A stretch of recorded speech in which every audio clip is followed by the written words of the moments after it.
The river took him the way rivers always take men who believe themselves stronger than the current, without warning, without mercy, and without any care for the plans he had made that morning when he laced his boots in the gray light of a dying fire. Edgar Sullivan had been crossing the Greyveil Ford when the snowmelt hit. That was what the old trapper at the Millhaven outpost had called it, snowmelt, as though the word could contain the violence of an entire mountain's worth of ice deciding, all at once, to become water. Edgar had nodded at the warning the way young men nod at warnings, which is to say he heard it and believed himself exempt from its consequences. He was 26 years old, broad through the shoulders, and had been crossing rivers since he could walk behind his father along the traplines of the Ashford breaks. He carried 200 pounds of dried pelts on a pack frame, a good knife at his belt, and the quiet confidence of a man who had never yet been proved wrong about himself. The Greyveil Ford took all of that from him in about 4 seconds. The first wave of meltwater hit like a wall of cold iron. It buckled his knees, stole the pack frame from his back, and then the second surge simply swallowed him whole. He went under and the world became a roaring, lightless chaos of gray-green water and tumbling stones and the desperate screaming of his own lungs. He clawed for the surface and found it briefly, gasped, and then went under again when his boot caught in a submerged root tangle and the current twisted him sideways. He thought absurdly about his father's old adage, "Water does not hate you, boy. It just doesn't know you're there." The root released him at the worst possible moment, when he had no air left and his arms were already giving up the argument. The river carried him perhaps another 40 yards through a bend he could not see, scraping him along a gravel shelf that tore his coat and left long burning lines across his forearms, and then deposited him half onto a flat sandbar with his face in the shallows and the greater part of his body still in the current's grip. He could not move. He was aware of this fact the way a drowning man is aware of everything, perfectly clearly, and with no ability to do anything about it. What happened next, he would piece together later from sensation and fragmented memory, because he lost consciousness at some point during it. Large hands seized him under the arms. Not gentle hands, but purposeful ones, extraordinarily strong, pulling him out of the water with an efficiency that suggested the person attached to those hands did this sort of thing by calculation rather than panic. He was dragged across the gravel bar. He felt the stones scraping his shins, and then up a short bank into the rustle of dry river grass. He was rolled onto his side. A hand struck his back 3 times, hard, between the shoulder blades, and he vomited river water into the grass and dragged air into his lungs with a sound like a man tearing cloth. He managed to open his eyes for perhaps 3 seconds. What he saw in those 3 seconds would stay with him for the rest of his life. A woman crouching over him in the last gray light of afternoon, her dark green face close to his, her amber eyes pale and sharp as a hawk's beneath a heavy brow. She had the broad jaw and the small curved tusks of an orc, the wide flat nose, the thick black hair she wore braided back and threaded with what looked like copper wire. She was tall, he could tell this even with her crouching. She was extraordinarily tall and dressed in a long coat of cured hide, dark brown and battered, with a bedroll and a canvas pack visible beyond her shoulder. Her expression was not warm. It was watchful, almost clinical, the expression of someone assessing a situation rather than feeling it. She looked at him for one long moment. She said nothing. And then Edgar Sullivan's vision went gray at the edges and the world went away entirely. When he woke, it was full dark and he was alone.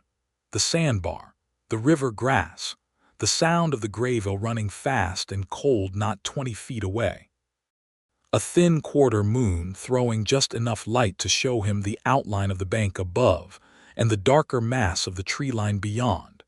He was on his side exactly as she had left him. His coat was still wet, but his body temperature had risen enough that he was shaking rather than simply cold, which was progress of a kind. He pushed himself to sitting and immediately had to stop and press his hands against the ground while the world rearranged itself. His ribs hurt on the left side. He had struck something in the river, a submerged stone perhaps, and the bruising would make itself known more loudly in the morning. His hands were scored with shallow cuts from the gravel. His pack was gone. The knife was still at his belt because it was clipped to a loop sewn into the leather, and that was the total accounting of his possessions. He looked around. There was no fire, no bedroll, no sign that anyone had been here except the drag marks in the gravel from where she had pulled him out of the water. She had saved him and then walked away. He sat with that for a moment, listening to the river. He understood it, actually, in a cold, practical way. An orc woman alone in the frontier lands had no business stopping for a drowning human trapper. She had stopped anyway. She had saved his life and then made the sensible choice, which was to continue being invisible, because in the Ashford frontier the general calculation among orc folk was that being noticed by humans meant either hostility or worse. He could not fault the math. He had grown up in a town where the older men spoke of orcs the way they spoke of wolves, a managed inconvenience at best, a threat requiring a response at worst, and never a person you stopped to ask their name. Edgar Sullivan had never subscribed to that view. His father hadn't either, which was the kind of quiet inheritance that shaped a man without his knowledge, the way water shapes stone. He got to his feet. He found he could stand, though his left side protested it strongly. He assessed the situation with the automatic calm of a man who has spent years alone in the back country. He was alive, he was mobile, he had a knife. It was not raining and the temperature was cold but survivable for a man with a working body and the sense to get himself into the tree line before the river fog settled. His pack was gone, the pelts, the food, the tinderbox, the compass, the spare socks, all of it. Gone. He had no camp, no fire, no food.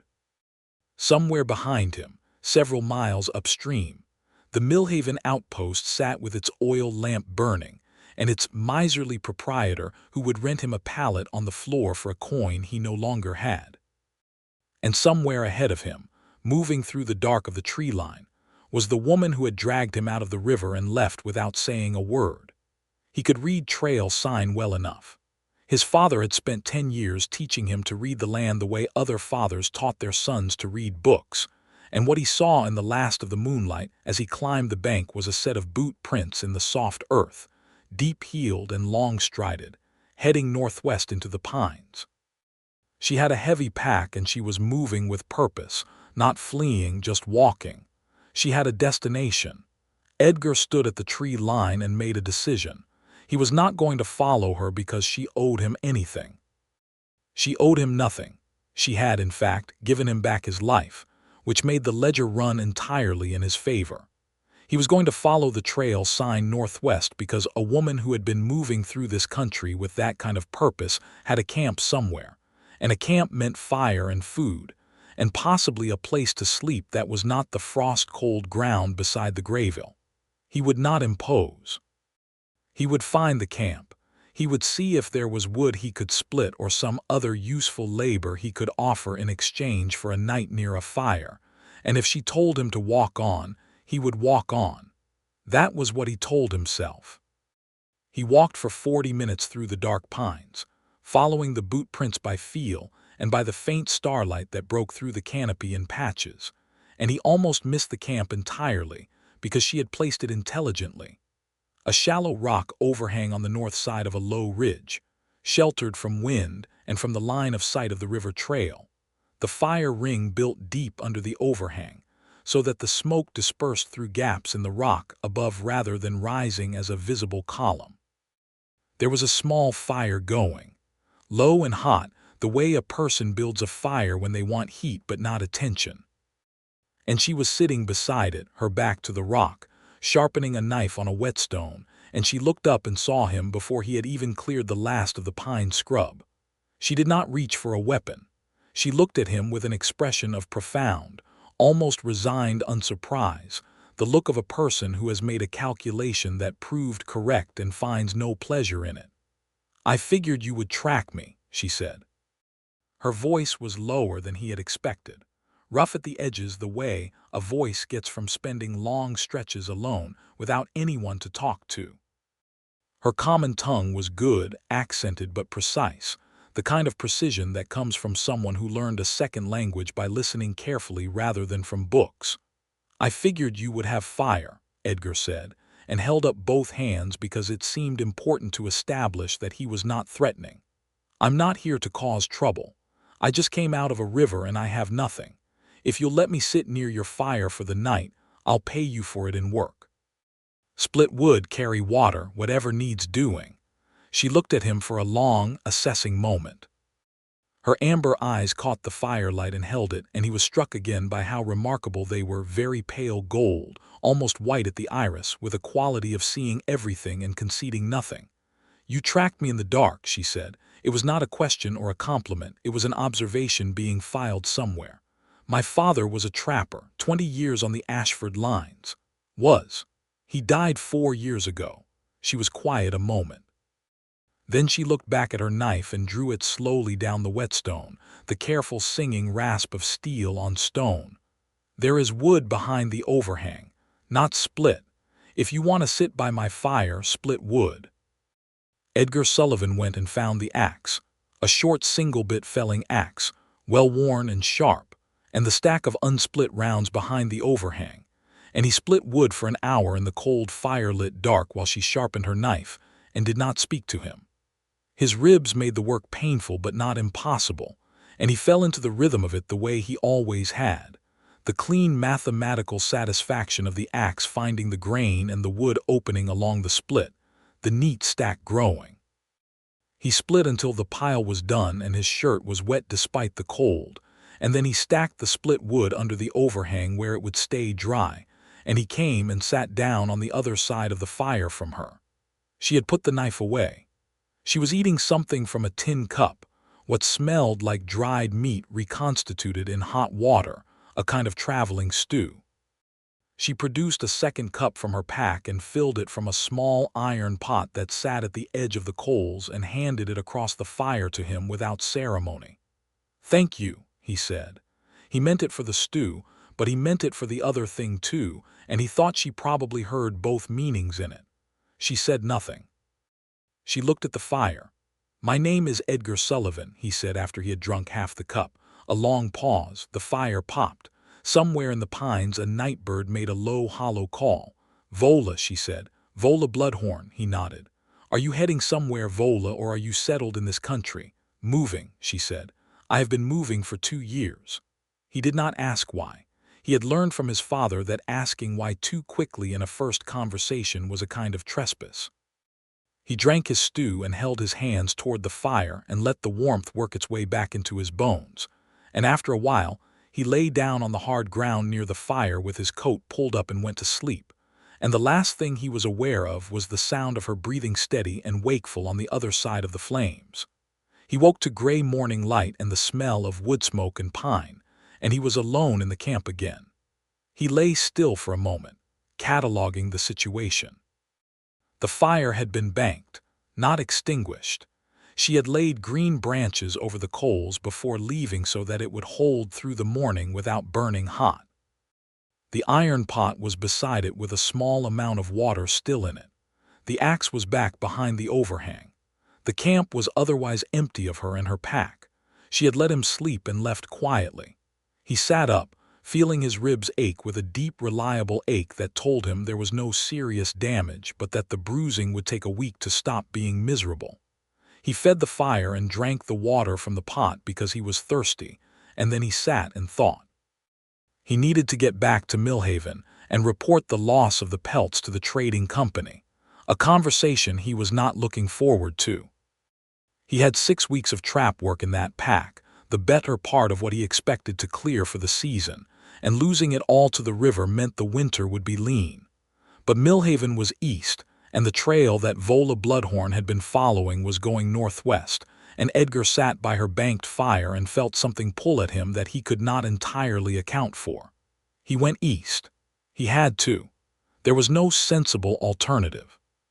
He made Millhaven by midday and spent an extremely unpleasant hour with the trading company's factor, a man named Aldrich Beat who was thin and precise, and took a particular satisfaction in measuring every detail of Edgar's misfortune with a cold eye. The pelts were lost, uninsured because Edgar had not paid the insurance premium, and Aldrich Beat was sorry about that in a way that suggested he was not sorry at all. Edgar walked out of the outpost with a company advance barely enough for a week's provisions, and the knowledge that he would need to work the traplines hard for the remaining months of the season to make up the shortfall. He stood outside the outpost in the thin afternoon sun and looked northwest at the dark line of the pines, and he thought about amber eyes and the sound of steel on whetstone. He went north the next morning. He told himself it was because the traplines in the northern Ashford sector were less picked over, which was true. He told himself it had nothing to do with following a trail that had gone northwest through the pines, which was less true.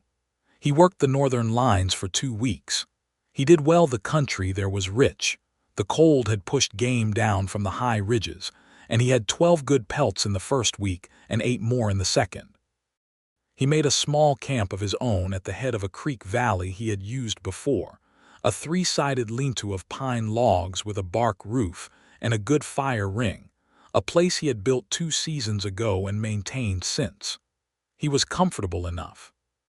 He worked steadily and did not think too much about anything.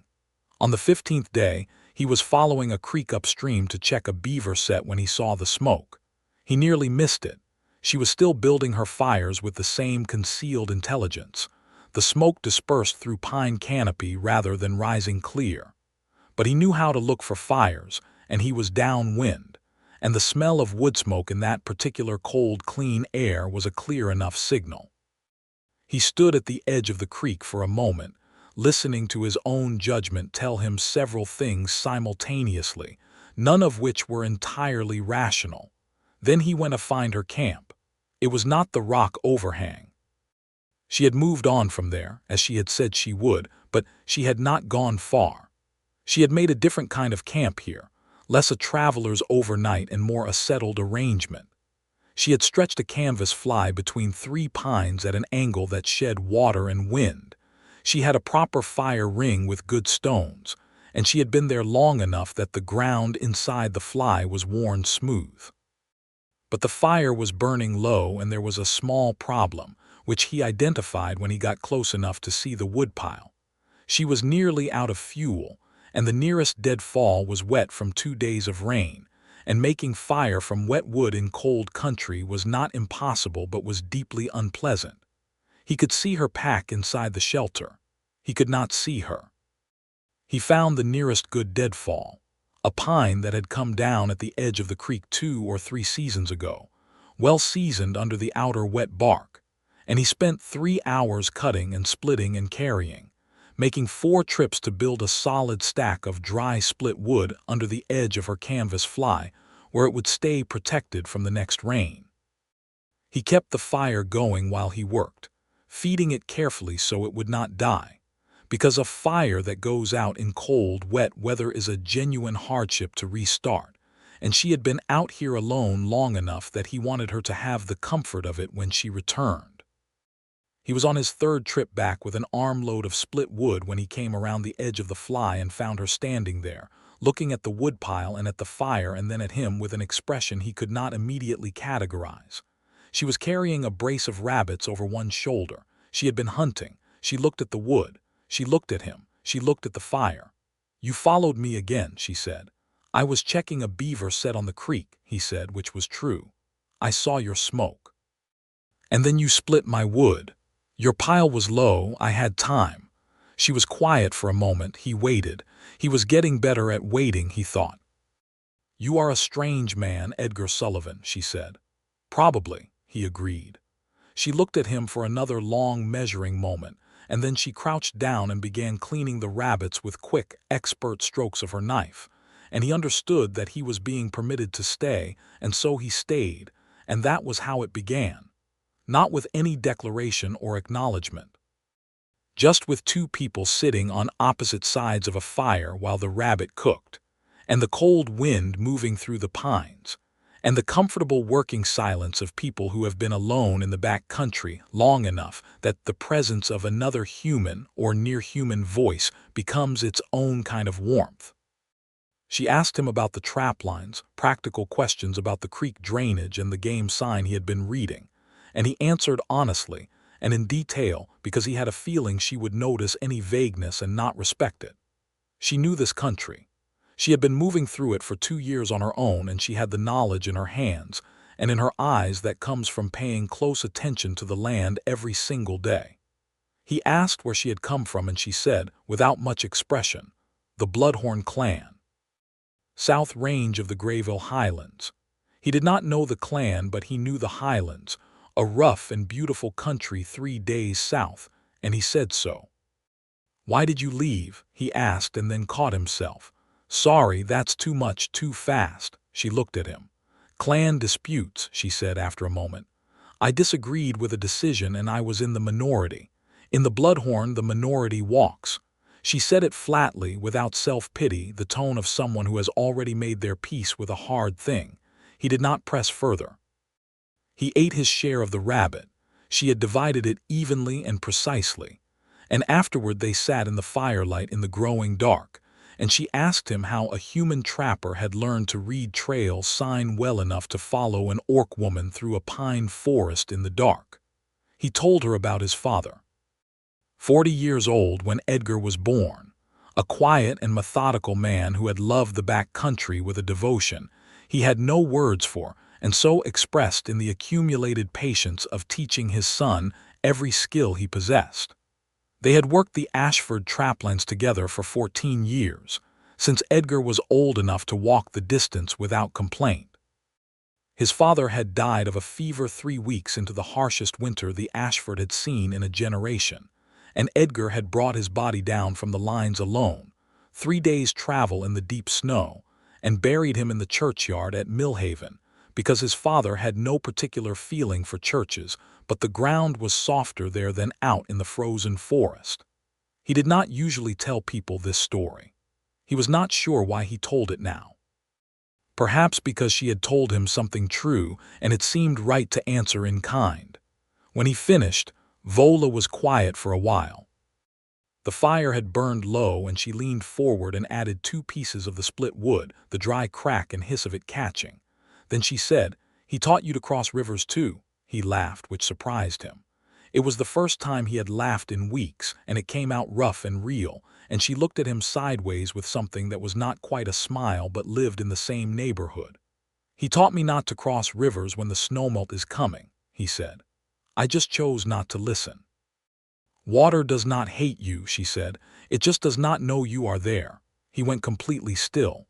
"My father said that," he said slowly. "So did mine," she said, and looked back at the fire. He left the next morning and came back 3 days later with supplies: a sack of dried beans, a heel of salt pork, a small tin of ground pepper, and a fresh block of rendered tallow for waterproofing boots. He also brought a replacement tinderbox, the good kind with a tight-fitting lid and a length of braided cord she could use for snares. She looked at the pile of things he set down at the edge of her fly and said, "I did not ask you for supplies." "No," he agreed. "I had more than I needed." This was not entirely true, and she probably knew it. She looked at the things for a moment with her hawk's eye assessment, and then she picked up the tinderbox and examined the mechanism. "Good steel," she said. "I know a smith in Millhaven. He does good work." She set the tinderbox down carefully inside the shelter. She did not say thank you, but she also did not tell him to take any of it back, and he understood that this was its own kind of answer. He sat. She fed the fire. He told her about the traplines to the northeast, and she told him about a game trail she had found that ran along the high ground between 2 drainages, a deer trail that had seen heavy use and would be worth setting. By midday they were walking it together, her reading the sign and him following, and she was better at it than he was in ways he was willing to acknowledge freely, which she seemed to find either surprising or worthy of note, or perhaps both. "Most men do not say they are wrong," she said at one point, when she corrected his identification of a track, and he simply agreed with her. Most men are protecting something, he said. I'm just trying to learn things. She gave him one of those sideways not quite smiles and kept walking. He worked the northern lines through the next 3 weeks, making his camp at the head of the creek valley as he had been, and making the walk to her camp 3 or 4 times a week, sometimes with supplies, sometimes with nothing at all except his own company. He was careful about it, careful not to appear in ways that might feel like pressure or surveillance, careful to leave and return on rhythms that suited her schedule rather than his own restlessness. He learned things about her in the accumulated detail of those weeks. She had been trained as a healer within the Bloodhorn clan, had spent 5 years learning the herbcraft and the bone setting and the wound management that the clan's elder women carried. She had left not because she wanted to, but because she had spoken against the clan's decision to deny aid to a group of orc refugees from a broken clan to the north, and the decision had gone the other way, and she had made her position clear enough that staying had become impossible. She did not speak about it with anger. She spoke about it with a measured grief, the kind that has been processed thoroughly and placed somewhere it cannot cause daily damage. She was 24 years old, 2 years younger than him. She had been on her own for 2 years. She was extraordinary. He understood this with the quiet certainty of someone who has been alone long enough to recognize real quality when it appears. She was intelligent with a depth that showed in her silences as much as her words, patient with the land and impatient with foolishness, capable of a dry and deadpan humor that caught him off guard and delighted him every time. She had strong opinions about the proper way to set a snare, the correct ratio of salt to meat in a cure, and the comparative virtues of different tree species as firewood. She had, he discovered one afternoon when the subject came up naturally, a gift for whistling birdsong accurate enough to actually fool birds, which she demonstrated without any particular pride, just because it was a true and useful skill. She was also, and he was aware of observing this only in the most respectful and peripheral way, physically remarkable. Tall and broad through the shoulders with the built-up muscle of 2 years of hard outdoor work, her green skin darkened by sun and wind to a deep jade, the copper wire in her braids catching the light, the small curved tusks that showed when she spoke or smiled. She was beautiful in the way that very capable, very present people are beautiful, the beauty of someone entirely inhabiting themselves. He was careful. He was careful because he understood, with a clarity that he credited to some of his father's better lessons, that the situation was delicate in ways that had nothing to do with him personally. An orc woman alone in the frontier lands had survived on the basis of being invisible to other people, and he was asking her to let him be visible to her, and that was a significant thing to ask. He did not rush. He did not presume. He brought firewood and food and information about the land, and he sat on his side of the fire, and he was patient in the way he had been taught to be patient with all wild and cautious things, not because they were weak, but because they deserved the time. The moment when things shifted was not dramatic. It was mid-autumn, the cold coming down hard from the north, and he had arrived at her camp after a difficult day on the lines to find that she had been working on a problem he had not known about, a deep cut on her right forearm, gotten from a snare wire gone wrong 2 days ago, which she had been keeping clean but which was showing early signs of infection in a seam along the edge of the wound. She was sitting by the fire examining it with the focused, detached expression of a healer assessing someone else's injury, which was harder to do with your own body than it sounded. He sat down across from her and looked at the arm without speaking. "Infected," he said. "Somewhat," she said. "Do you have yarrow in your kit?" She looked at him. "Yes." "And the moss, the gray-green shelf moss from the north sides of the rock faces." A pause. "You know wound treatment. My father got an infection from a trap set gone wrong. He was 3 days from town. He taught me what he knew." She looked at her arm again, and then she said, with the quiet directness he had come to associate with her most serious moments, "I have been using yarrow, but I am running low on the shelf moss." I used the last of my supply last week. I know where there's good shelf moss. I'll get it tomorrow. It will be dark in an hour, she said. I know, he said. So let me look at it now and see what needs to happen tonight, and I'll go for the moss at first light. She held out her arm across the fire. He cleaned the wound carefully with boiled water, working by firelight with his sleeves rolled back, feeling her watching him with that hawk's assessment. The wound was not as bad as it could have been. She had kept it clean, and she knew what she was doing, but the infection was real, and it needed proper treatment or it would deepen. He did what he could with what she had in her kit, packing the wound with what yarrow remained. And when he was done, he sat back and she withdrew her arm and they looked at the fire for a while. You are careful, she said. I didn't want to hurt you more than it already hurt. I know, she said. That is what I mean. He looked up from the fire at her, and she was looking at him directly, the full weight of those amber eyes, and there was something in her expression that was not quite what it had been before. Something opened slightly, the way a door opens when someone who has been standing behind it for a long time finally reaches for the latch. He went for the shelf moss at first light and came back with a good supply of it and spent the morning treating the wound properly, while she sat very still and guided him when his technique needed adjustment. The infection began to clear within 2 days. She said nothing about it beyond the practical, but when he showed up 3 days after the treatment, and she saw the moss in his pack and the careful way he checked her arm before asking about anything else, something passed across her face that he catalogued and held quietly in a place near his ribs. He started spending more nights at her camp than at his own. Neither of them declared this or discussed it. He would arrive in the evening and she would be cooking, and she would cook enough for 2 without comment, and he would bring whatever the day had produced meat from a successful set, firewood, occasionally something from the outpost, a candle or a length of good rope, and they would eat together and sit by the fire and talk. The talking was its own revelation. She was well-read, which surprised him until she explained that the Bloodhorn clan's healer tradition involved substantial study of written texts, and she had spent 5 years with access to a library of medical and herbalist manuscripts. She had opinions about things he had never thought about.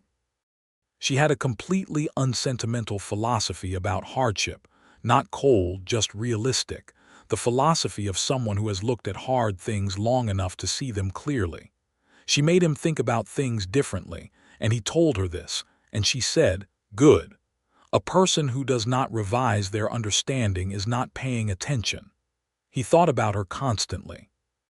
Not in a desperate or obsessive way, but in the continuous low background of a person who has become important to you, the way you find yourself noting things because you want to tell someone about them, and the someone is always the same person. He did not say anything. He was waiting for something, some signal that she would not find it unwelcome, and he trusted himself to recognize it when it came. It came in October, when the first hard frost hit. He arrived at her camp in the late afternoon to find her in the middle of reinforcing the canvas fly. She had realized that the structure would not hold under heavy snow and was lashing additional poles to the framework. She was working from the ground because one of the higher poles required someone taller to secure the lashing at the top, and even she, at her considerable height, was slightly short for the angle. He walked up and took the end of the rope from her without asking and climbed onto the nearest boulder to work the lashing from above, and she held the pole steady and talked him through the knot she wanted, a clove hitch with a second half hitch to lock it, which he had used on pack frames and executed cleanly. When he climbed down, they were standing close together, closer than usual, the space of a working partnership rather than the careful distance of 2 people protecting each other from their own feelings. She looked up at him because even with his height she was 2 inches taller, and for a moment neither of them moved. "Edgar," she said. "Yes. I want to stay in this country for the winter. I am not moving on." He understood that this was more than a logistical statement. "I'm glad," he said, and he meant it with his whole chest. She looked at him for another moment, searching for something, and whatever she was looking for she apparently found, because she reached up and put one large hand briefly against the side of his face. Just a touch, brief and deliberate, her palm against his jaw, and then she stepped back and returned to examining the fly's structure with the same practical focus she applied to everything. He stood where he was for a moment with his heart doing something complicated in his chest. Then he said, "The lean-to at the head of the creek valley needs winter work anyway. If we consolidated, we'd both spend less time and fuel keeping two camps going." She considered this with the serious attention she gave all practical matters. "Your lean-to," she said. "How big is it?" 12 feet by 8 inside. "Show me tomorrow," she said. He showed her the next day. She walked around the lean-to and assessed it with her healer's eye, identifying the structural issues and the insulation gaps and the inefficiencies in the fire ring placement. And within a week, they had rebuilt it together into something substantially better. A proper log cabin, though small, with a real door hung on leather hinges and a good stone hearth, and a sleeping loft built under the rafters. They worked side by side through 8 days of hard labor, and he did not think he had ever been happier than in those 8 days, cold and exhausted and absolutely certain of where he wanted to be.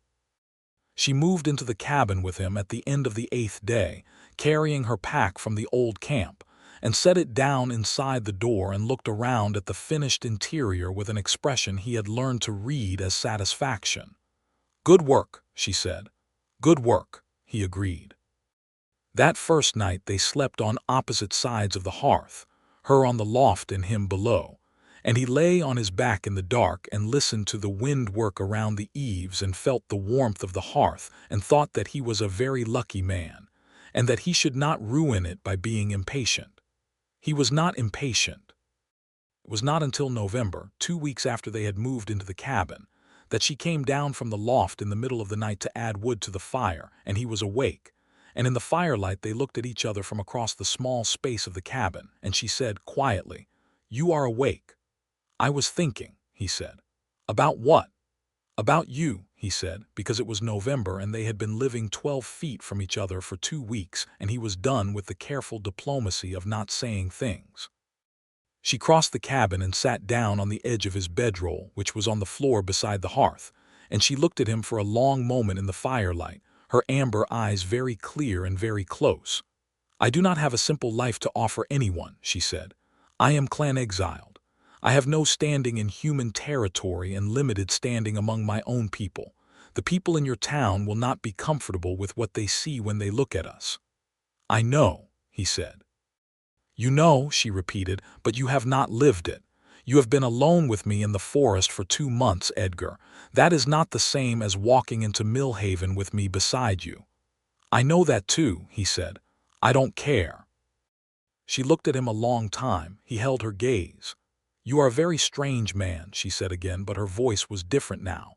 Something in it had come loose from its moorings, a long-held tightness giving way. "You keep saying that," he said. "I think you mean something else by it."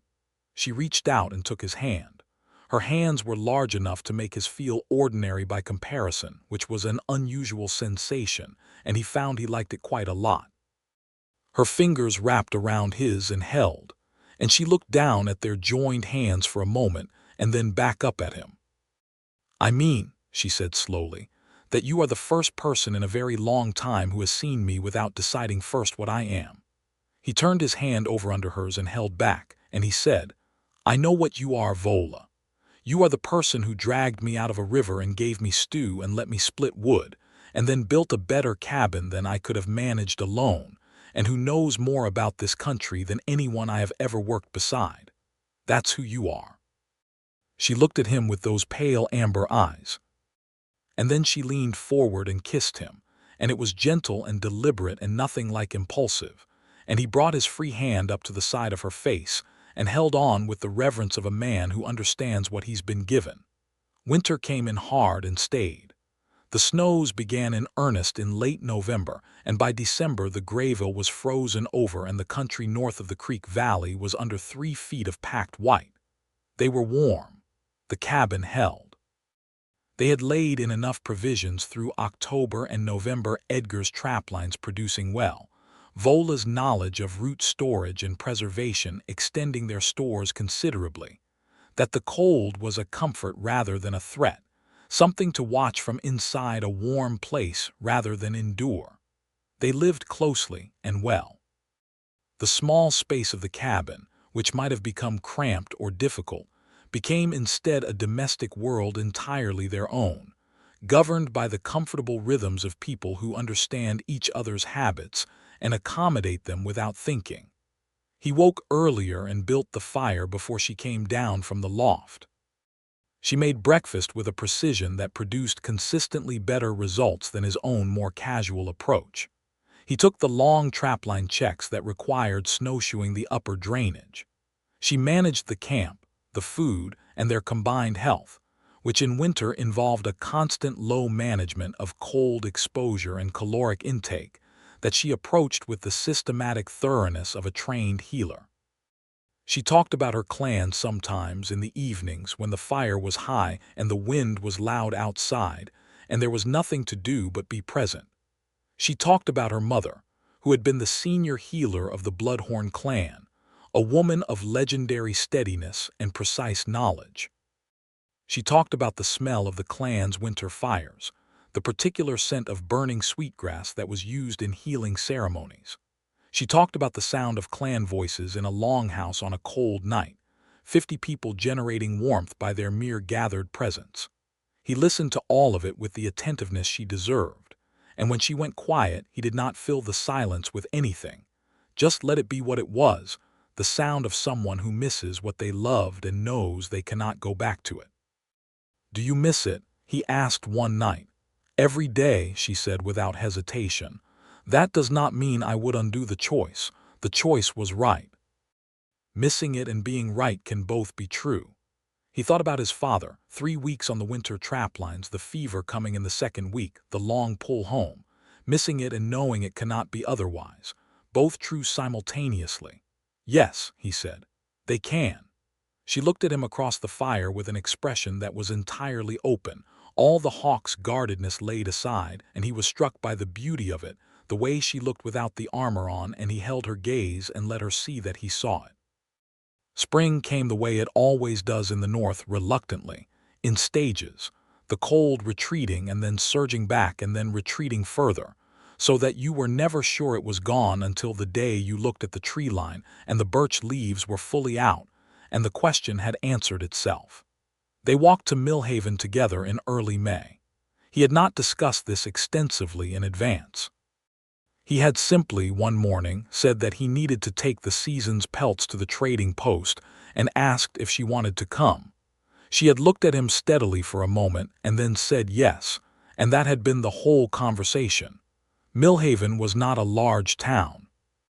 It had perhaps 300 people, trappers and their families, a few farming homesteads to the south, the trading post, a smithy, a sawmill, a tavern that also served as a posting inn for the irregular messenger service that ran between settlements.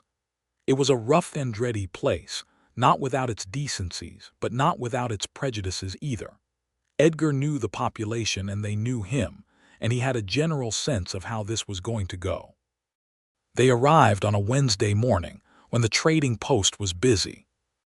He went first through the door with the pelts and she followed, and he felt, rather than saw, the change in the room's atmosphere when she entered, the slight recalibration, the looks that were not quite hostile but were loaded with the particular wariness that humans in frontier towns gave to orcs when they appeared without warning in spaces that felt human-held.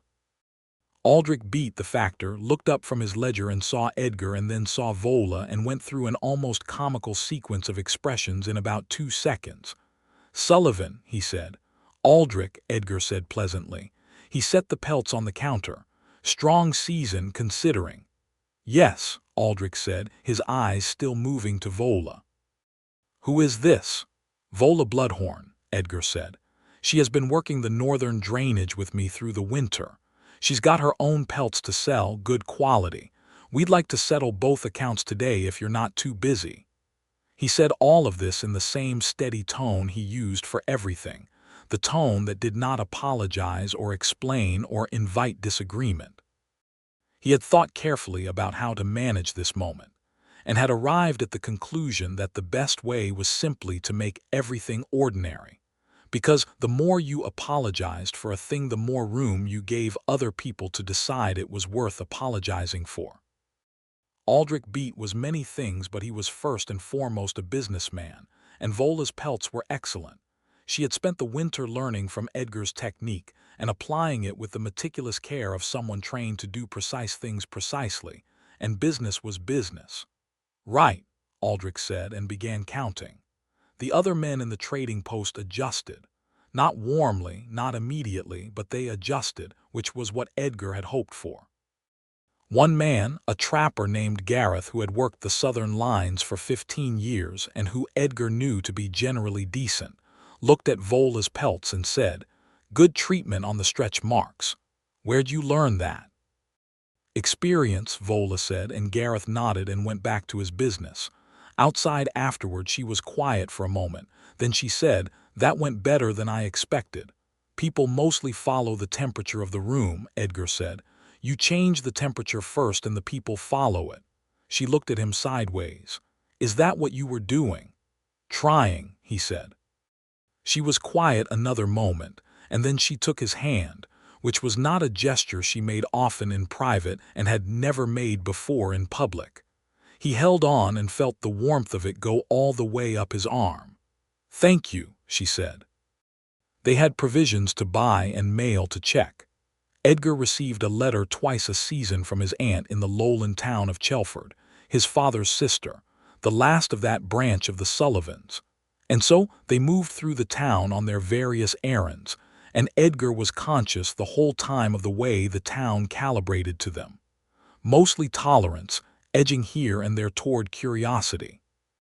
One older woman, the wife of the mill owner, stared at Vola with an expression of naked hostility that Edgar noted and moved them past without comment, his hand steady on Vola's. She did not seem unbalanced by the hostility. She had expected worse. They made camp that night on the edge of town rather than seeking a room at the tavern, because Edgar correctly judged that a room was one complication too many for a first visit, and beside their fire Vola said, "Your aunt's letter. Good news." He had read it over their supper.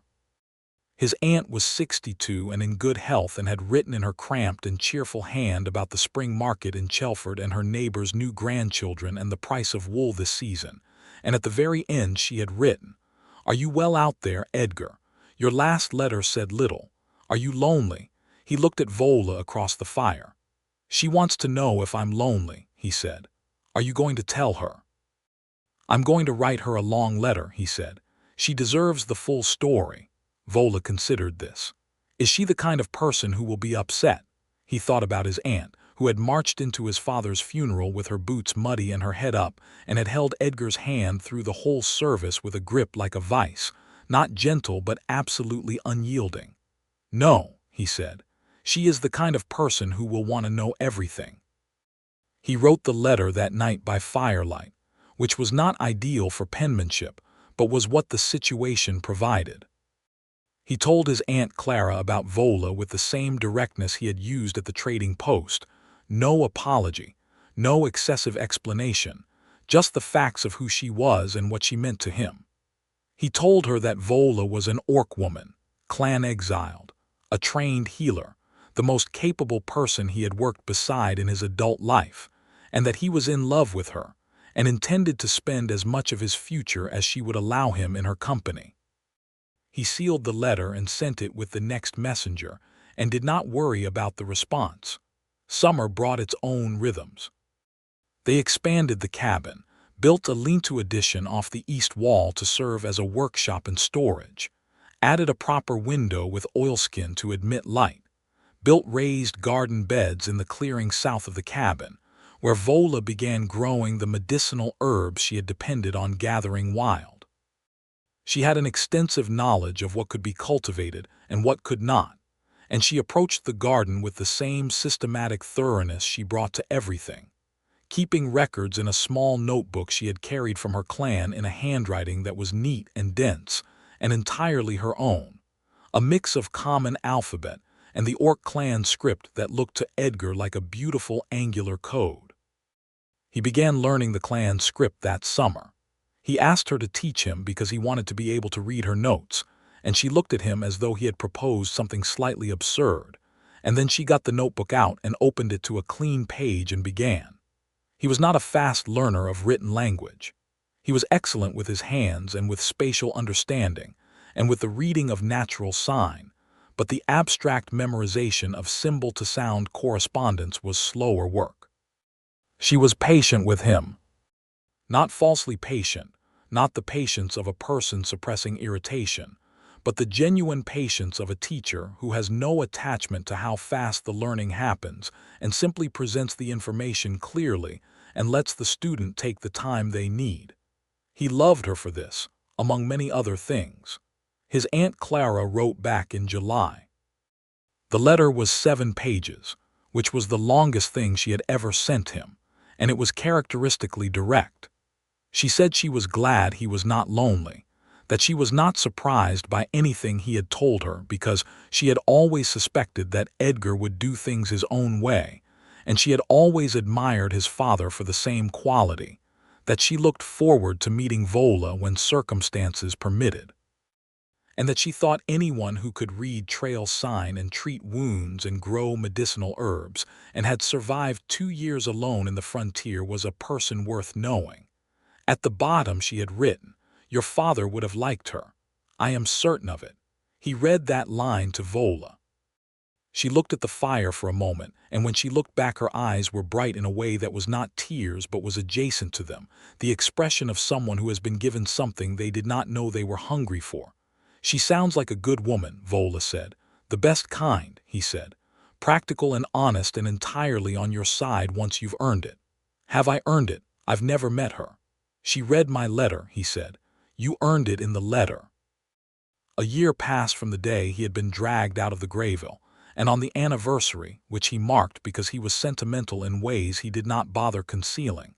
He made a good dinner, the best he could manage with their stores, and they ate it at the small table by the window, and he told her he wanted to say something serious, which got her attention in the way that phrase always gets anyone's attention. He told her that he wanted to ask her, formally and clearly, whether she would stay.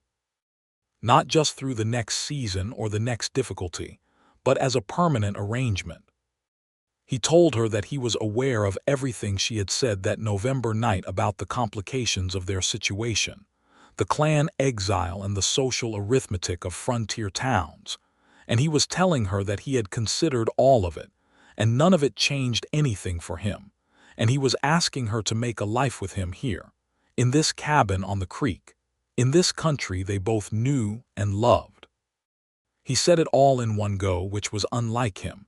He was usually measured and careful with words, and when he finished she was looking at him with that completely open expression, the one he only saw when she had taken the armor off entirely.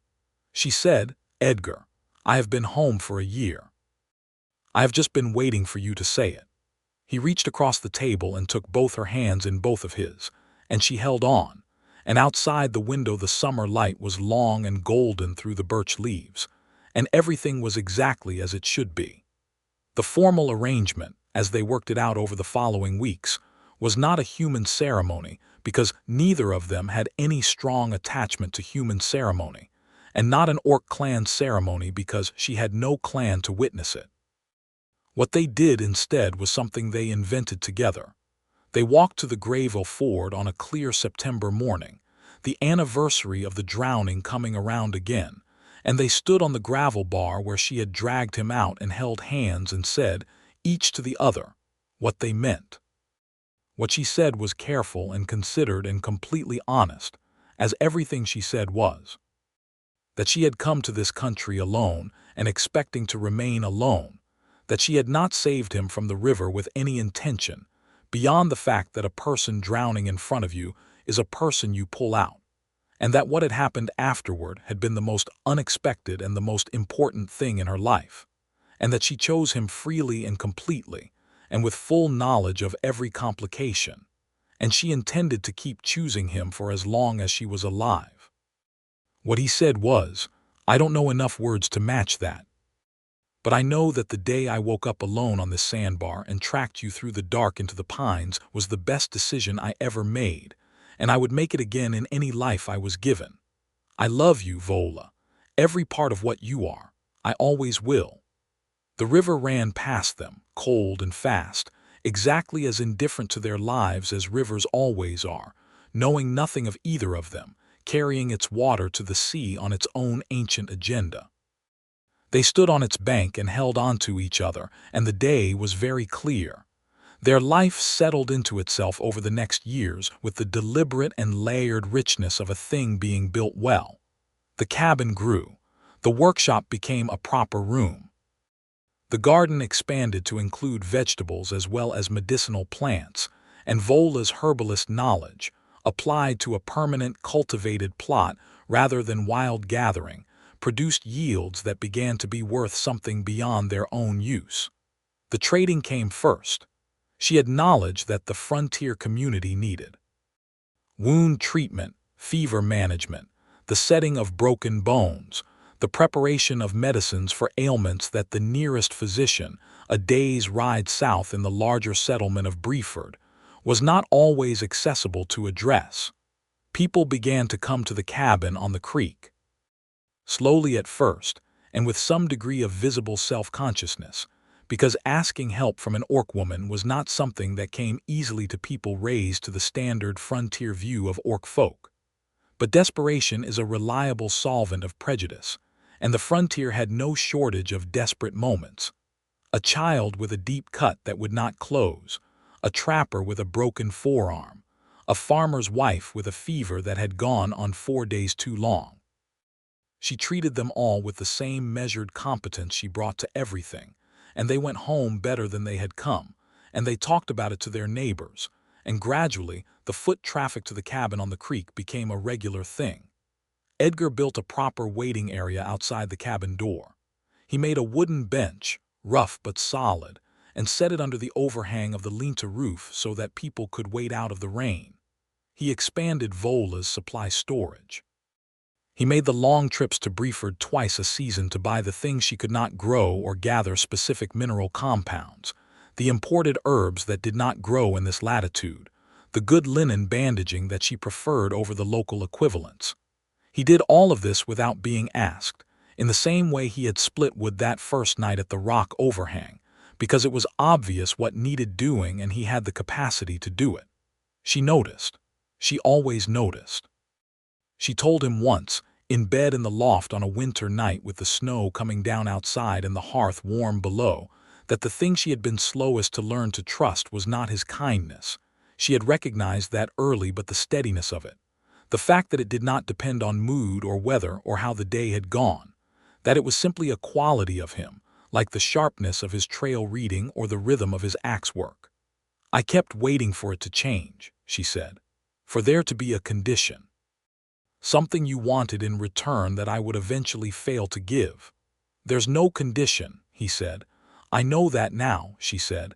"I knew it by the second winter." I still kept waiting, because the knowing and the believing are different things. He understood this perfectly. He reached over in the dark and found her hand under the blanket and held it, and she pressed her palm against his and held back, and neither of them said anything else. She was pregnant by the 3rd spring. They were both careful, initially, about showing any particular joy about it. Not because they were not joyful, but because the circumstances of the frontier pregnancy were not without their anxieties. She was a healer and she knew, with clinical precision, everything that could go wrong, and she managed this knowledge with the same measured composure she brought to all medical matters, which was to say she was honest with him about the risks without catastrophizing them. He was, by contrast, terrible at composure about it and did not bother pretending otherwise. He was delighted, thoroughly and helplessly, in a way that embarrassed him slightly and entertained her greatly. He built a cradle in the workshop over the course of a month, working in the evenings after supper by lamplight, sanding it finer than anything else he had ever built, carving a pattern along the headboard of running water because it seemed appropriate, because water did not know you were there, and yet here they were. When it was done, he brought it inside and set it by the hearth and looked at it for a long moment. "Good work," Vola said from the table, in exactly the tone she had used about the cabin 3 years earlier. "Good work," he said, and they smiled at each other across the room. Their son was born in September, when the birches were turning gold, healthy and loud and the approximate color of warm amber, his mother's eyes in a rounder face, the faint beginning of tusks already hinting at themselves in his jawline. He was half-orc and he was magnificent, and Edgar held him in the first hour of his life with a care that had no bottom to it, the way all new fathers hold their children, with the absolute certainty that they will never let anything harm this small, specific person. They named him Corwin, which was the name of Edgar's father, and which Vola chose from the options he offered her because she said it was a name with weight to it, a name that felt like it would hold up under use. Word got around, as word does in small frontier communities. The healer on the creek had produced a half-orc child with her human husband, and this was the subject of the town's commentary for approximately 6 months, during which the commentary ranged from hostile to curious to, gradually, ordinary. The older woman, the mill owner's wife who had stared at Vola with such naked hostility on that first visit, was a woman named Hester Crane, and she had a grandchild who came down with a lung fever in the December of Corwin's first year, and in desperation her son brought the child to Vola, and Vola worked through a night and a day and kept the child's fever from becoming fatal. And after that Hester Crane still did not warm to orc folk in general, but she had a specific and firm exception for Vola Bloodhorn, and she made this exception loudly whenever the subject came up. Progress, Edgar thought, came in the forms that were available to it.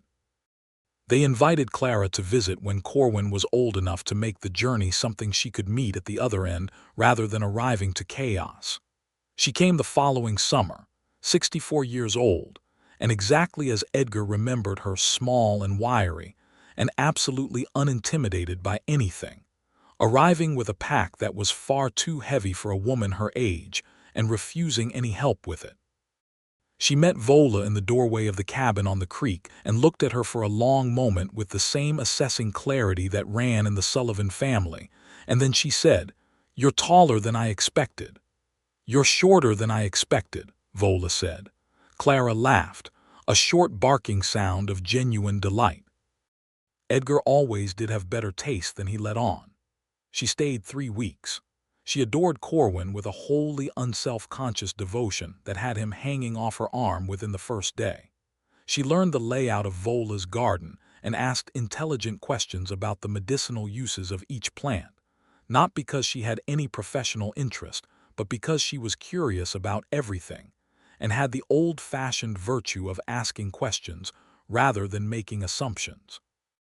In the evenings, she and Vola sat by the fire and talked in the way that two people of similar practical temperament talk when they have just discovered each other, with attention and appreciation, and the occasional sharp disagreement that neither of them took personally. Edgar sat across the fire from them and felt something settle in him that he had not known was unsettled. Some final question he had been carrying without knowing it, about whether the life he had built on the creek was sufficient, was complete, had found all the things it needed. The answer, apparently, was yes. Clara left at the end of her 3 weeks and traveled safely back south, and the letters after that came monthly rather than seasonally, addressed to both of them. The years built themselves the way good years do, through accumulation of ordinary days rather than dramatic events. Corwin grew with the healthy vigor of a half-orc child, which was to say he was larger and stronger than most of his age peers, and also more interested in the woods than in sitting still, a combination that kept his parents busy but never bored. He went out with Edgar on the traplines from the time he could manage snowshoes, and he sat beside Vola at the herb garden from the time he could be trusted not to eat the wrong plants, and he acquired both inheritances with equal enthusiasm and no particular sense that either was unusual. The frontier community that Millhaven anchored continued its slow adjustment. It was never complete or uncomplicated. There was always someone new who arrived with the full weight of their prejudices intact and had to go through the gradual recalibration that frontier life eventually forced on everyone, because frontier life required cooperation too absolutely for rigid social divisions to survive at useful cost. The healer on the creek was necessary. This was the fundamental social fact that smoothed the path better than any argument Edgar might have made, any carefully composed speech about the nature of persons or the irrelevance of race. Vola was necessary. She was good at the thing the community needed. Everything else was adjustable. She knew this. She was not naive about it. She and Edgar talked about it sometimes honestly, about the difference between acceptance and utility, and she said once that she was not interested in being accepted on probation, evaluated season by season, that what she wanted was irrelevance, the state of being unremarkable, of being a person in the community the way anyone else was a person in the community, present and accounted for and not subject to ongoing assessment. "We're getting there," he said. "Slowly," she said. "That's how things get anywhere real," he said. "Slowly and by accumulation." She gave him the look she reserved for when he said things that were both obvious and true. They had a second child when Corwin was 4, a daughter, as loud and as amber-eyed as her brother, born in the deep of a February that was trying hard to be the worst winter the Ashford had ever seen. Edgar delivered his own daughter because the weather made fetching anyone else impossible, working by Vola's precise and remarkably calm instruction through the longest night of his life, and by morning there was a girl asleep on her mother's chest, and the storm had broken, as storms do, as if it had only been waiting for something sufficient to make it yield. They named her Renaa, after Vola's mother. The healer of the Bloodhorn clan who had died, Vola had learned from a trader who had traveled through the highlands 2 years before, in the winter after Vola left, a quick death, a fever, the kind of ending that cared nothing for the life that preceded it. Vola had received this news with a grief she took outdoors alone, and came back from an hour later with her face composed and her heart clearly not. And Edgar had simply held her in the doorway of the cabin for a long while without asking anything or saying anything, just being present with her in the loss. Naming the daughter Renaa was something she had decided on her own, and announced to him quietly one morning, when she was far enough along that the decision felt solid. He had said yes without any hesitation, and meant it, and held the name carefully in his mind through the remaining months, putting it in the place that names go when they are waiting to be used. Renaa grew differently from Corwin in the specific ways of siblings. She was quieter, more watchful, her mother's amber eyes doing their assessing work from an earlier age, and she had her father's patience with slow tasks, sitting at Vola's knee in the herb garden for hours, learning the plants with the thoroughness of a child who intends to actually use the knowledge rather than simply satisfy an adult. It was Renaa who eventually said, when she was 7 years old and home from her first term at the school the Millhaven settlement had established 4 years prior, that a boy in her class had told her that orcs were not real people. She reported this with the flat precision of someone presenting a logistical problem rather than an emotional wound, but her eyes were doing something that her voice was not. Vola sat down with her daughter at the kitchen table and looked at her for a moment. Then she said, "That boy is wrong, and he knows less than you do, and he will learn the difference when he grows up if someone teaches him. Do you want me to teach you what to say to him?" Renaa nodded. What followed was a conversation that Edgar listened to from the workshop through the open door, sharpening a tool he did not need to sharpen, hearing his wife give their daughter the measured and complete and utterly unsentimental explanation of how to exist in a world that has not yet decided what to make of you, how to stand your ground without cruelty, how to correct without apology, how to be entirely yourself in rooms that were not built for you, and how to choose which battles to fight and which to simply outlast. He set the tool down and pressed the heels of his hands against his eyes for a moment.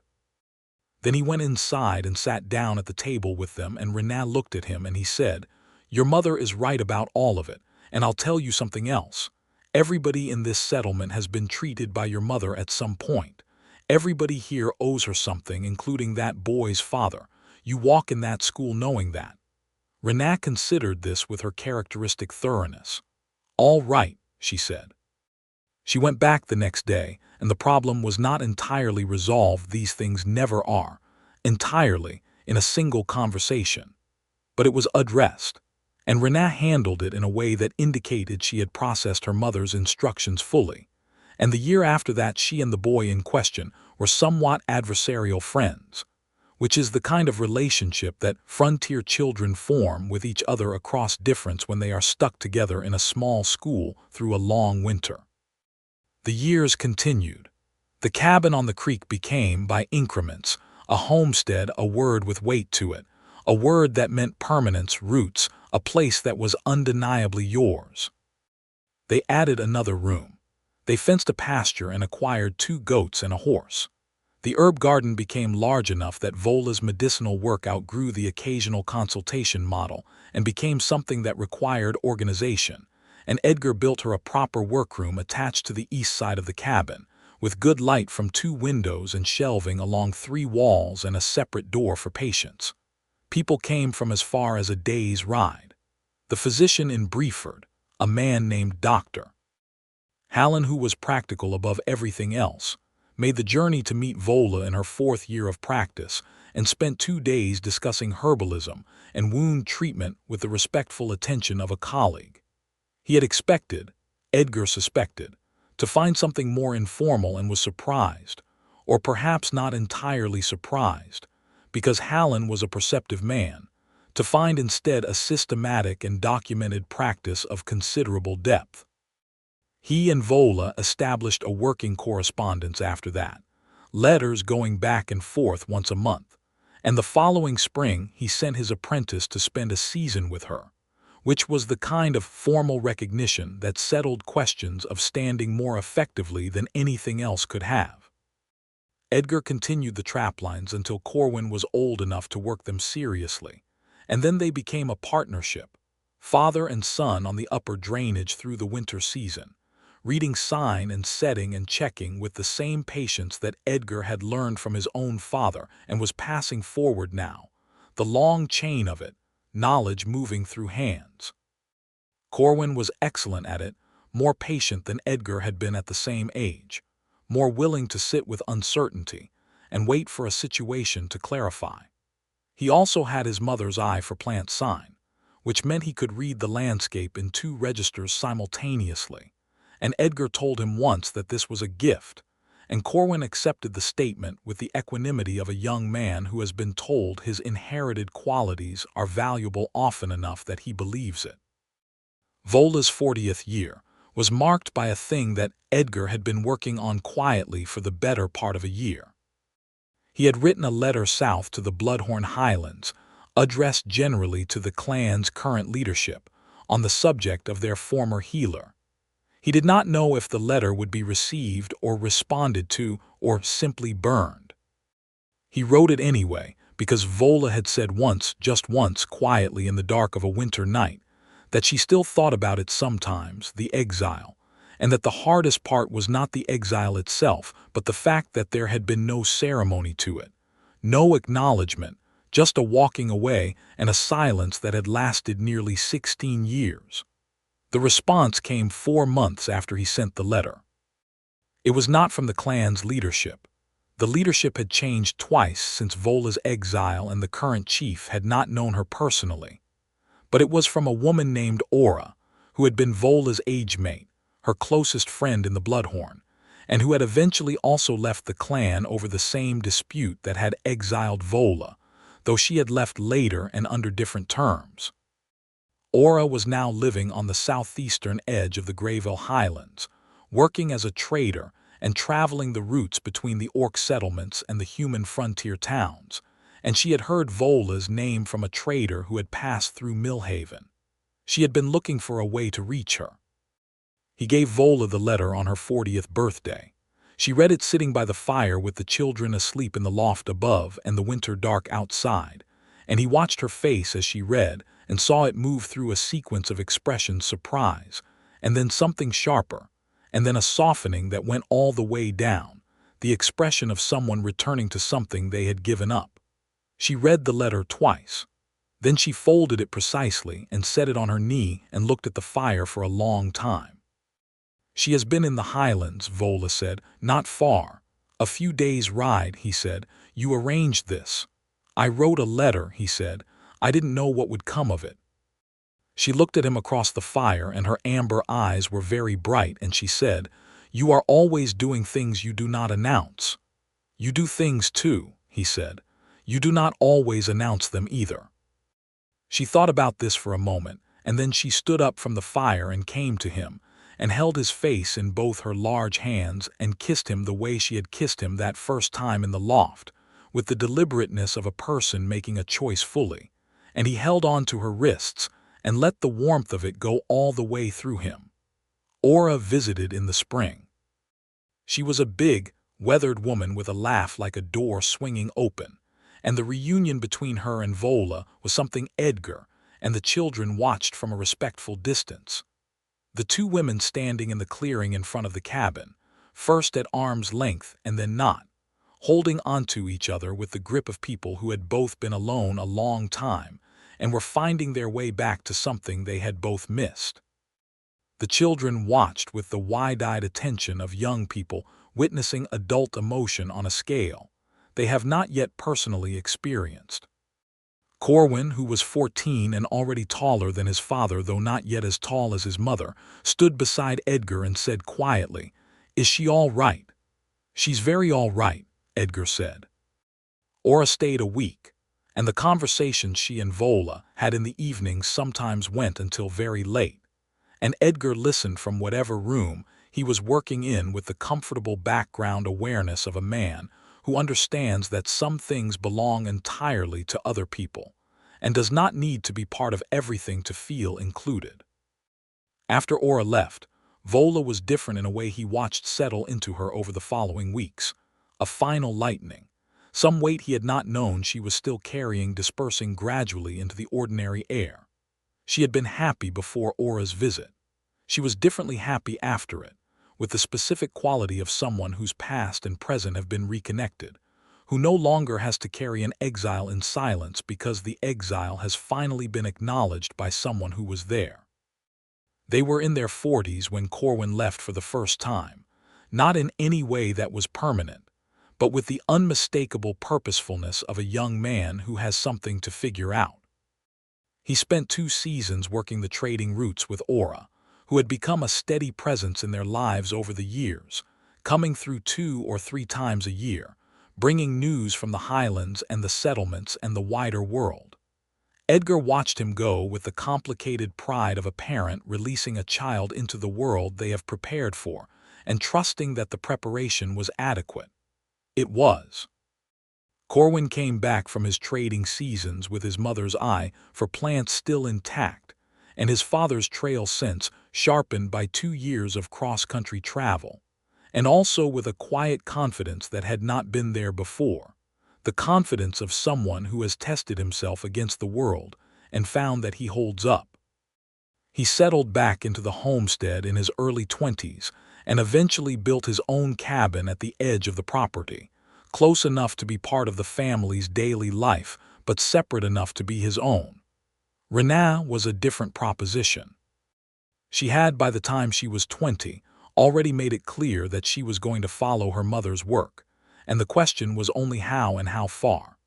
Vola trained her formally and completely, with the same systematic approach that she brought to everything, teaching her the full depth of what the Bloodhorn clan's healer tradition contained alongside the knowledge she had developed herself through 20 years of frontier practice. Renaa was a gifted student in the specific way that people are gifted who have been thinking seriously about a subject since they were 4 years old. The years were good. They were not without grief. Clara died in her sleep at 78, a good death by any reasonable measure, and the loss of her went through Edgar like a cold, clean river, deep and real. He grieved her without shame, the way she would have wanted him to, and Vola held him through the worst of it with the steady competence she brought to all necessary things. And after some months the grief settled into its permanent resting place and became part of the texture of his life rather than an active wound. He was 54 when he sat at the table in the cabin on the creek and wrote the full account of their life. Not a letter, but something longer, a record, because it had occurred to him, watching Renaa with a patient in the workroom and watching Corwin on the far side of the clearing teaching his young son to read trail sign, that the accumulated weight of their particular life was worth writing down. Not because they were important in any grand historical sense, but because what they had built was real and hard-won, and had been built against the assumption that it couldn't be, and that seemed worth a record. Vola read it when he was done over 2 evenings, and she was quiet through most of the reading, and when she finished she set the pages down and looked at him across the table and said, "You left out the part where you were nearly killed by a river." "That's how it starts," he said. "I assumed you knew that part." "You should put it in properly," she said. "That part is important." He went back and wrote the opening sections again, the Greyveil Ford and the snowmelt and the 4 seconds it had taken to remove every certainty he thought he possessed, the gravel bar, the drag marks, waking alone in the dark, the trail sign going northwest through the pines. He wrote, "I did not follow her because she owed me anything.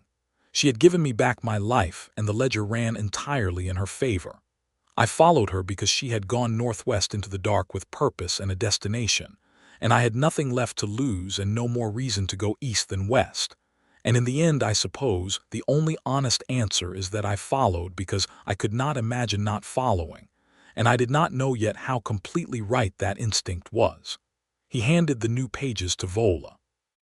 She read them and said nothing for a moment. Then she said, "That is accurate."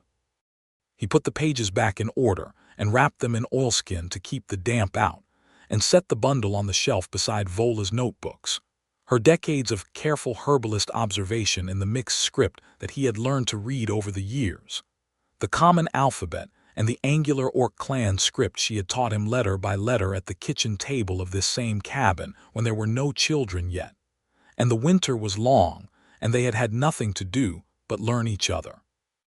The cabin on the creek was quieter now than it had been in the years of full household, but not empty. Renaa was in and out daily from her own place 200 yards east. Corwin's family filled the far end of the clearing with the cheerful noise of small children and livestock. Ora came through twice a year and stayed a week each time, filling the kitchen with her laugh and her stories. The patients still came, now seeing Vola and Renaa together or Renaa alone when the work was more than one person could manage. In the evenings, the cabin was theirs. The fire, the good chairs they had built to replace the rough stools of the first years, the shelves of books and notebooks, the worn table where they had eaten 30 years of meals. He had carved the date of the river into the hearthstone when they built the hearth. He had not told her while he was doing it, and she had found it years later and looked at him with the most complicated expression. And it was still there, the numbers rubbed smooth by years of hands passing over the stone. September arrived again, as it always did, with the birches going gold. He was 58 years old and she was 56, and they walked to the Greyveil Ford on a morning that was clear and cold, the river running at its autumn level, unhurried and bright. The gravel bar was there where it had always been, the flat sandbar, the high bank above and the pines beyond. He stood on the bar and looked at the river and felt the particular peace of a man who has lived long enough to see how the story goes. She stood beside him. He took her hand and she held it without looking away from the water. 32 years, she said. Next September, he said. She considered. 31 years and 11 months. "We could count from the winter," he said. "The cabin. Or the Greyveil standing," she said. "That's my preference," he said. She was quiet a moment. The river moved. A bird called from the pines, and then another answered, and then silence. 32 years is better," she said. "It fits the whole of it." He looked at her, the years in her face and his preference for it over anything earlier, the knowledge there, the lines that had built up around her amber eyes, the gray threading through the black of her braids. She was more beautiful to him now than she had been on the first night at the rock overhang, which was not something he would have predicted, and which was entirely true. She turned and looked at him, and he could see her reading the same truth in his face, the accumulated particular knowledge of a person who has been paid absolute attention for 32 years. "We should go back," she said. "Renaa is expecting us for supper." "We should," he agreed. They stood another moment. The river did not know they were there. It never had. It had simply done what rivers do, run cold and fast and without regard for the consequences of its indifference. And in doing so it had made the whole of this possible, the gravel bar, the drag marks, the fire in the rock overhang, the split wood stacked neatly in the dry, the long northwest walk through the dark pines, the cabin at the head of the creek, the children, the years. He held Vola Bloodhorn's hand and she held his, and they turned and walked back up the bank together, through the gold-lit birches, toward home. The supper was loud and crowded, and exactly as it always was when the family gathered. Renaa's husband, a calm and practical man named Save, who had come to the settlement 6 years ago as a carpenter's apprentice, and had stayed for reasons that had everything to do with the healer's daughter, and their 2 children, small and half-orc and completely sure of themselves, in the particular way of children who have never been given reason to doubt their place in their family. Corwin's son and daughter were there too, old enough now to be interesting at a table rather than just requiring management. Vola made the stew because she always made the stew for family suppers, and Edgar baked the bread because he had become, over the decades, unexpectedly good at bread, and they moved around each other in the kitchen with the automatic efficiency of 2 people who have shared a small space for 30 years and no longer have to think about where the other one is. They ate and the children were loud, and Renaa's youngest fell asleep in her chair before the stew was finished, and Corwin told a story about a trail sign he had misread that week in a way that was self-deprecating and funny, and Save fixed a loose hinge on the workroom door because he could not be in a room with a loose hinge without addressing it, and Aura, who had arrived that morning without announcement because she never announced herself, sat at the corner of the table and added commentary to everything with the cheerful authority of a woman who considers herself as much family as anyone present.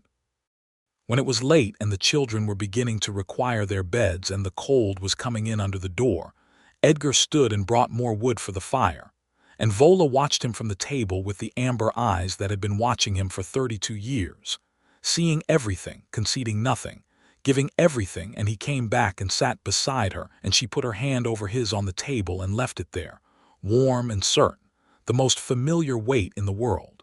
The fire burned. The family's voices were warm around them. Outside, the September dark held the birch trees gold and still, and the Greyveil ran its cold, indifferent course through the dark valley, and on the hearthstone the carved date sat in its smooth, worn place, and everything that had come from one drowning man and one woman with a purpose and enough decency to stop was here, present, alive, complete. Water does not hate you. It just does not know you are there. But she had known. She had seen him and pulled him out, and the rest of it had followed from that single act of unsentimentally witnessed humanity. And then from firewood, and from stew in a tin cup, and from 2 people on opposite sides of a fire who both understood, without saying it, that warmth shared is warmth that costs less than warmth hoarded. He looked at her in the firelight, and she looked back at him, and there was nothing left unresolved between them, nothing unspoken that needed speaking, nothing owed that had not been given. Only the fire and the family and the long good weight of a life chosen well and lived through entirely, from the cold gravel bar on the Greyveil to this warm room on this ordinary September night. It was more than enough. It was everything.